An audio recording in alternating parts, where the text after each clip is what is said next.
Hi guys, my name is Kimberly King and I own and run Adimus Dog Services. This video is a little bit different than our normal videos you'll see on YouTube. Normally our videos are tutorials or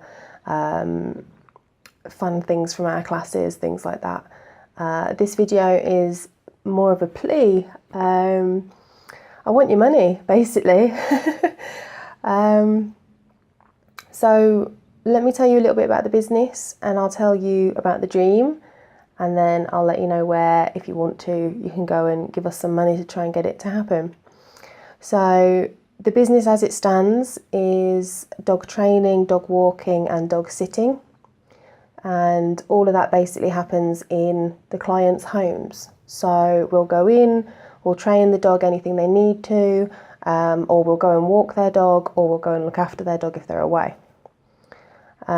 We are purely positive based. As you can see from our videos, we don't believe in prong collars, shock collars, yanking the leash, dominance, anything that's going to make the dog feel threatened or intimidated.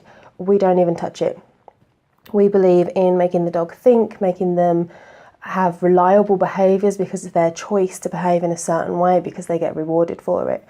So everything's positive, everything's friendly, and you get a really loving relationship with your dog.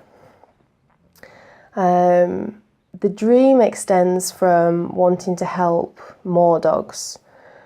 So at the moment, places like groomers and rescue kennels and boarding kennels, very, very few of them actually do any kind of training.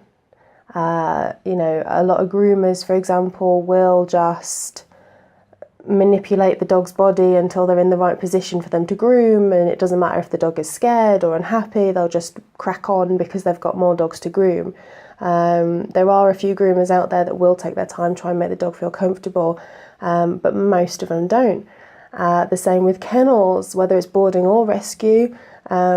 A lot of the time the dogs are just there, and they're not really interacted with, they're not taught anything, they're not played with, they're not walked. I think that a lot of dogs end up in rescue kennels because these basic behaviours that we see every day, things like jumping up when excited, or nipping when they're playing, or pulling on a leash, a lot of dogs come with those behaviours because that's what a lot of people struggle to teach. So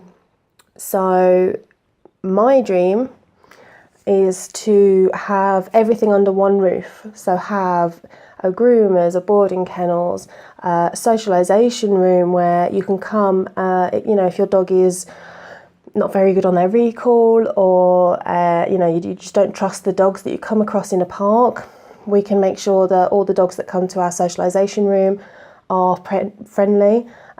We can teach them to socialise in a good way as well. So, the socialisation room will always be supervised.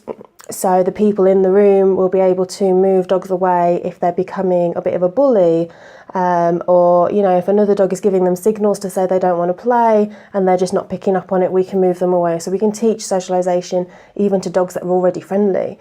That room can also double as our teaching classroom. So on an evening we can have puppy classes, obedience classes, maybe even trick classes. So we can kind of use that space on an evening as well. I'd also like a boarding kennels, a rescue kennels, and even a coffee house. So one of the biggest complaints I get when people talk to me about groomers that they're using is they can't watch their dog. Very few groomers will let you sit there and watch what they're doing. Some people believe that having the owner present distracts the dog, and they're not able then to be still while they're being groomed. Other groomers just basically don't want the owners there to distract them. I want you to be able to sit in our coffee house and have a drink and just look through the window at the groomers and watch what they're doing to your dog, because we'll have nothing to hide. We'll be teaching your dog while they're being groomed to enjoy the experience. If you did have a dog that was particularly nervous, you can book a longer session, so we can take more time. So we really try and make that dog feel comfortable about being groomed. The idea as well, by having it all under one roof, is we'd be a bit more financially stable. So most rescue kennels fail because the only way that they get money is by rehoming a dog. If they don't rehome enough dogs or in a quick enough manner, they don't have the money. They can't afford staff, they can't afford to feed and house the dogs, so they go under. Or they downsize, so they can only help, maybe 1 or 2 dogs every couple of months or something.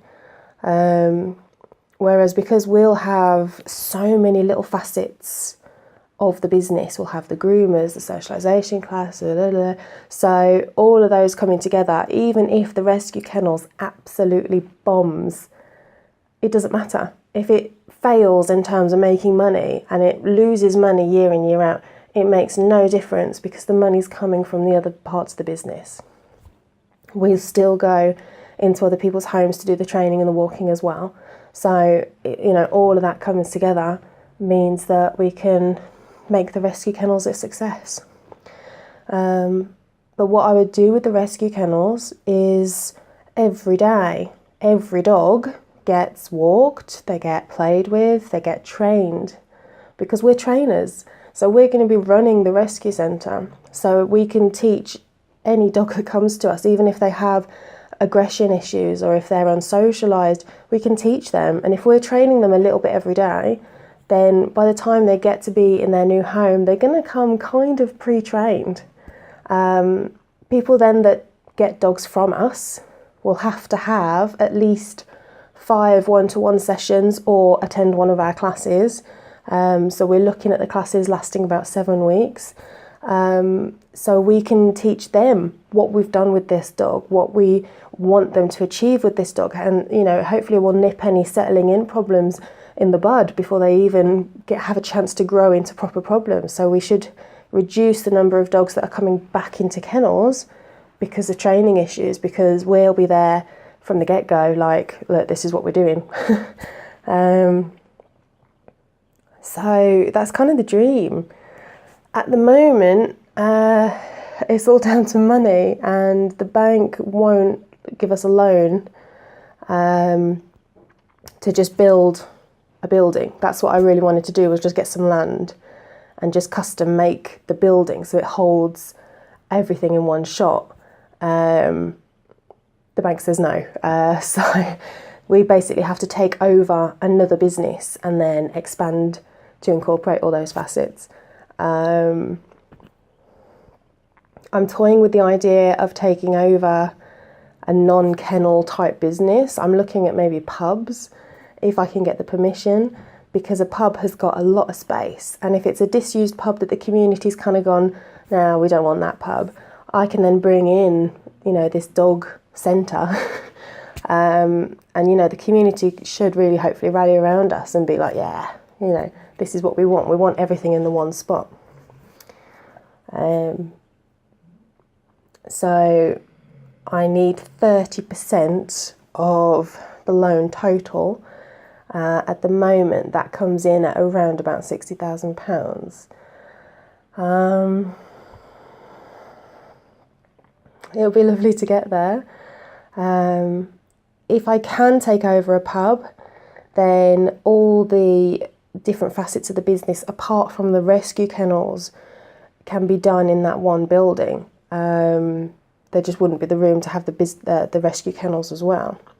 But what I was thinking is, if I ran that, so everything bar the rescue kennels, run that for a few years, get the profits up, and then use those profits to then either buy another building and convert that to everything in one plus the rescue kennels. So I'd then have 2 types of this building. Or if the bank still won't let me build anything, is again take over another, either kennels or another building, but just with more space, because pubs don't come with a lot of space, they come with a car park, and that's pretty much it. So maybe a building that has more space attached to it. So that's what I want to do. And I think in doing so, we might even change the way people think a little bit.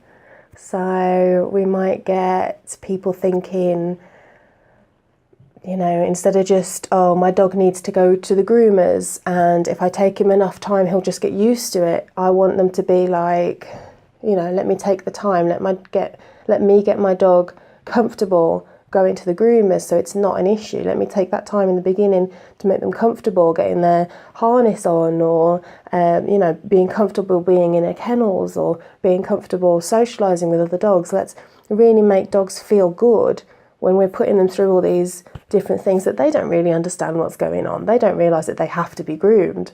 So it's important that we build that positive association with everything that we could possibly put a dog through. Even going to the vets, that's another option. Someone suggested to me of having a vets in the building as well. So it would literally be everything you could think of to do with dogs would be in the one building.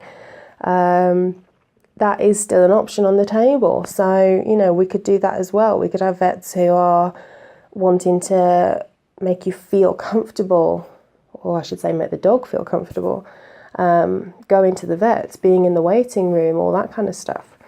So if that's a side effect of the business, that, you know, more people think, you know, I want my dog to feel good about whatever, then that's just a really nice way to get through to people.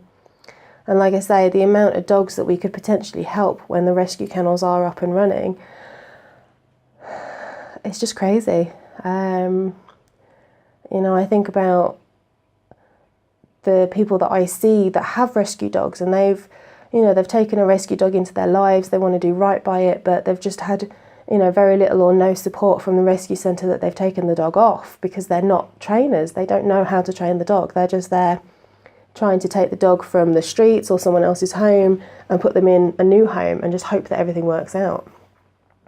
So we'd be more supportive. We'd be, like I say, the dog would come kind of pre-trained,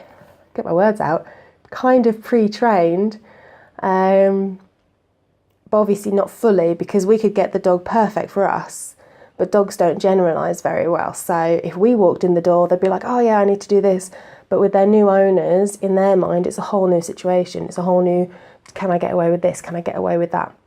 So that's why we would come in and do the training as well and say, look, it's the same. Everything you've learned in the kennels applies to this home as well. So hopefully, if this little dream of mine comes true, we could really help the dogs. We could really help the way that people think about dogs. We could really help the way that we treat our dogs, because things like dominance, they've been around for a lot longer. You know, clicker training is relatively new. It's only 30 or 40 years old in an application to training household pets. So we're still young, comparative. So I want more people to be coming around to our way of thinking. And I see that. I do see more people that are like, oh, I saw something on the telly and I didn't like the way that he was doing it, or, you know, my granddad has told me that I need to hit him in the face with a newspaper if he goes to the toilet in the house, and things like that. And, you know, people are feeling more comfortable in speaking out against that kind of thing. And then we can come in and say, actually, you can do it in a much better way. So, yeah. I've rambled on for ages. So if you have continued to watch into this point, thank you. Well done. You've managed to get through my rambling. So donate. We've got a GoFundMe page. We've set the goal on that as only 10,000 instead of the 60,000, because I'm also going to be trying to do different fundraising things. I'd like to do fun doggy days, sponsored dog walks, possibly even do a sponsored skydive, see how that goes, things like that. So GoFundMe is hopefully going to be where if you just want to donate money to the cause, you can just go there. If you want to sponsor something to do with the cause, then you can go somewhere else whenever we're doing these events or sponsored situations. But every little helps, honestly. It's even if you only donate £1, you know, you're donating to what I think is a really good cause. So if you're like me, if you're like-minded, where, you know, you want only the best for the doggy world, and you think that a rescue centre run by trainers is the way forward, then help us. You know, we, unfortunately, in the world we live in, everything's governed by money, so we need the money to set up the situation that we want to do to be able to help all these dogs and these people. So yeah, every little helps. If you can manage, you know, a tenner or £20, that's even better. But like I say, even if it's only £1, you're still helping. And, you know, it makes me feel really good that people have already started donating. People have already told me that they think it's a really good idea and they want to support the situation. So that is amazing. So thank you. If you have already donated, you know, you've made such a difference and you've really helped me feel like I can achieve this. And if you're thinking about donating, or if you donate in the future, thank you. Honestly, bottom of my heart, it will make such a difference to the world that we know it. I know that sounds really corny and probably a bit too optimistic, but I really do believe that we could be helping so many more dogs than we're doing at the moment. So if you do donate, or if you think about donating, even just the thought, thank you. Really thank you.